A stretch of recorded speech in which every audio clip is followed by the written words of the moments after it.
ganda nitong chart natin sa gold. Ito yung active trading natin. Na-hit natin yung target natin kahapon. Ito po yun, yung 2940. Remember kung nakikinig po kayo dito kahapon, pinakita natin sa inyo yan. That's the Fibonacci extension na 0.618. Tumama doon, nag-retrace, and then binibiyak natin. So, ang next possible target niyan is the all-time high at 2950 to 2955 area, next possible target. And then, if we break that, most likely next week, maybe not this week, most likely ito pong gold. Tomorrow is Friday, most likely tomorrow, pwedeng tumagos ng konti, pero hindi magko-close above the all-time high. May rejection ka na. Tomorrow, most likely, you'll see more profit taking na to tomorrow kasi makikita mo siya, long green eh. Oh. Long green yung weekly niya eh. So, mag-end po yung trading ng gold ng Friday. So, most likely, you'll see profit taking na ng Friday. O, diba? Bilis masahin ni gold.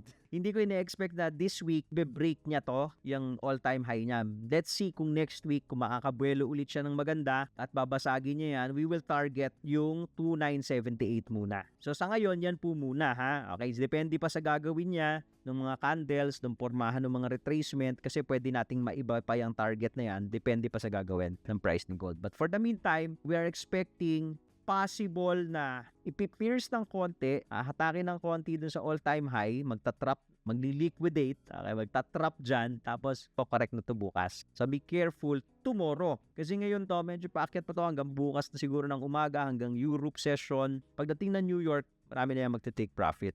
Follow for more Tito Moves.